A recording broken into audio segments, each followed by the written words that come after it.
તો હવે સાત પડવારી પૂરી તો બહુ ખાધી, પણ અત્યારે હું તમારી સાથે શેર કરી રહી છું મેથી મસાલા સ્ટીક. આ સ્ટીક આપણે ફક્ત ઘઉંના લોટમાંથી જ બનાવીશું અને અંદરથી એકદમ ખસ્તા અને ક્રિસ્પી બનશે.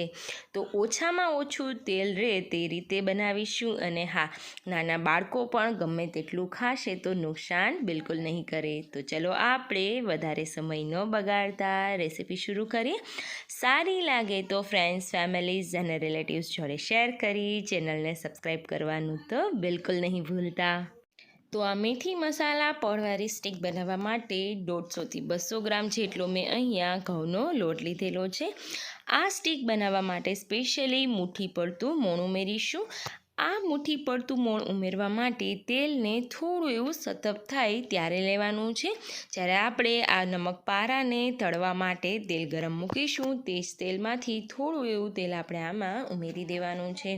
તો ટોટલ તમારે 200થી 250 ગ્રામ જેટલો લોટ હોય ત્યારે મોટા 2 ચમચા જેટલું તેલ જોશે, જેથી આવી રીતના મુઠ્ઠી પડતું મોણ તૈયાર થઈ જાય. તો હવે આપણે તેમાં મસાલાઓ કરી લઈએ, જેમાં 2 ચમચી જેટલો શેકેલા જીરાનો પાવડર, 1 ચમચી મીઠું, 2 ચપટી જેટલી હિંગ, અડધી ચમચી જેટલા મરી પાવડર, 1 ચમચી હળદર પાવડર, 1 ચમચી ચટણી પાવડર અને 1 ચમચી જેટલી કસૂરી મેથી આવી રીતે હાથથી મસળીને ઉમેરી દઈશું. એકલી કસૂરી મેથીથી આપણી સ્ટીક કડવી લાગે તો સાથે સાથે 2 મોટી ચમચી રેગ્યુલર જે કોથમીર ફ્રેશ આવતી હોય તેને ધોઈ સૂકવી અને 2 ચમચી તે ઉમેરી દેવાની. તો હવે આપણી મેથી મસાલા સ્ટીકમાં બધું ઉમેરાઈ ગયું છે. તો હવે થોડું થોડું કરી પાણી ઉમેરતા જઈએ. થેપલા પરોઠાનો જે લોટ હોય તેના કરતાં થોડો એવો કડક રાખીશું અને આપણે પાણી ઉમેરી અને સારો એવો લોટ બાંધી લઈશું. તો હવે તમે જુઓ છો એ રીતે આપણો લોટ સરસ રીતના બંધાઈને તૈયાર થઈ ગયો છે. તો તેને લાંબો સમય સુધી રાખવા માટે ફરીથી તેલ ઉમેરી અને સરસ રીતે મસળી દઈશું. તો ફ્રેન્ડ્સ, હવે અહીંયા તૈયાર થયેલ લોટના 3 ભાગ પાડી લઈશું. ત્રણેય ભાગ પાડવાનું રીઝન, આપણે 1 બાય 1 જ્યારે આમાંથી નમક પારા કે મેથી મસાલા સ્ટીક બનાવતા હોઈએ ત્યારે બાકી રહેલો લોટ કડક ના થઈ જાય, અને બાકી રહેલા લોટ પર આપણે કોઈ પણ કિચન ટોવેલને થોડો એવો ભીનો કરી અને વીંટી દઈશું. તો હવે આપણે 3 લુવામાંથી એક મોટું લુવું લઈ અને ફરીથી તેને થોડું થોડું કરીને મસળી લઈએ અને નમક પારા બનાવવા માટે રેડી કરી લઈએ. હવે આ નમક પારા કે મેથી મસાલા સ્ટીકના અનેક લેયરો ખુલ્લા કરવા માટે એક ફોર્મ્યુલા છે, અને જે છે અંદર લગાડવાની સ્લરી. એ સ્લરી બનાવવા માટે 2 મોટી ચમચી જેટલું ઘી લેશું અને 2 ચમચી જેટલો ચોખાનો લોટ લેશું. આ બંને વસ્તુને સારી રીતે ફેટતું જવાનું છે. જો થોડું એવું ઘી ઓછું લાગે તો હું ફરીથી તેમાં એડ કરી દઈશ અને સરસ રીતે ફેટી અને એકદમ ઘાટી પણ નહીં અને વધારે આછી પણ નહીં તેવી સ્લરી બનાવીને તૈયાર કરી લીધી છે. તો ચલો આપણે તેમાંથી મેથી મસાલા સ્ટીક બનાવી લઈએ. હવે એક મોટું ગોણું લઈ તેને ગોળ વણી લેવાનું છે. આ ગોણું તમે જોવો છો એમ 3થી 4 ભાખરીનો જેવો લોટ હોય તેટલું વધારે લેશું અને થોડું થોડું ઘઉંના લોટનું જ અટામણ લઈ અને સારી રીતે તેને વણી લેવાનું છે. તો હવે એકદમ સરસ એવું ગોળ નહીં અને લંબગોળ નહીં તેવું મોટું લુવું લઈ અને તેને સરસ રીતના વણી લીધેલું. હવે જ્યાં સુધી પોસિબલ હોય ત્યાં સુધી લંબગોળ ફોર્મ આવી રીતના આપી દેવાનું.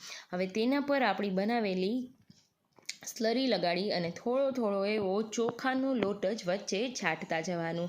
હવે તમે જુઓ છો એમ આપણે એક ભાગને ફોલ્ડ કરી અને તેના પર સ્લરી લગાડી ફરીથી લોટને છાંટી દીધેલું અને તેના પર બાકી રહેલો ભાગનો જે લેયર છે તે ઊંધું વાળી અને ફરીથી આપણે તેને વણી લઈશું.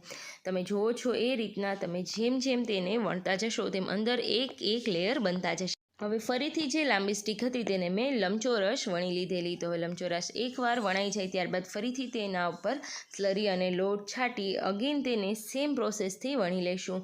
હવે આ લેયર અત્યારે એકદમ જાડું હોય છે, તો આ એક ગોળા જેવું થશે. તેને ફરીથી વેલણ વડે આવી રીતના આગળ વણતું જવાનું અને ફરીથી તેને એક સરસ એવો ચોરસ શેપ આપી દેવાનો. હવે તમે જુઓ છો એમ નાના નાના પરતોમાં તેને કટ કરી લઈશું. અંદર એકથી વધારે લેયર કરવા માટે ફરીથી તમે જે સ્લરી લગાડો છો તેના લીધે અલગ અલગ લેયર છૂટા પડતા જશે. તો હવે તમે જુઓ છો એમ જેટલા લુવા હતા તેમાંથી એક જ સરખી સાઇઝના નાના નાના લુવા કરી અને ફરીથી તેને મેથી મસાલા સ્ટીક માટે લાંબુ વણતા જઈશું અને ફરીથી એક જ સરખી શેપ અને સાઇઝમાં કટ લગાવી લઈશું. તો તૈયાર છે આપણી મેથી મસાલા સ્ટીક તળાવવા માટે. તો તમે જુઓ છો એક જ સરખી શેપ અને સાઇઝની બધી જે મેથી મસાલા સ્ટીક એ રેડી છે. તો હવે તેલને ગરમ થવા મૂકી દઈએ. તો હવે અહીંયા તેલ સરસ રીતના ગરમ થઈ ગયું છે. તો બધી મેથી મસાલા સ્ટીક તેમાં ઉમેરતા જઈએ. જ્યારે તમે આ સ્ટીક્સને તેલમાં ઉમેરો છો ત્યારે તેલને મીડિયમથી થોડું વધારે રાખીશું, પણ એકવારમાં બધી ઉમેરાઈ જાય ત્યારે તેલને સ્લો ફ્લેમ પર કરી દેવાનું, જેથી કરીને ઉપરથી કડક અને અંદરથી સોફ્ટ ના રહે. તમે સ્લો ફ્લેમ પર તળતા હશો એટલે અંદર સુધી બધી સ્ટીક્સ એકદમ સારી રીતે પાકી જશે.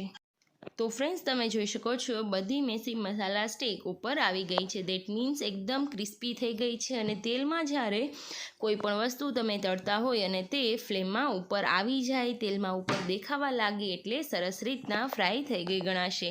તો હવે બાજુમાં રાખેલ ટીશ્યુ પેપર પર આપણે બધી મેથી મસાલા સ્ટીકને પહેલાં તો 2-5 મિનિટ કોરી થવા દેવાનું છે.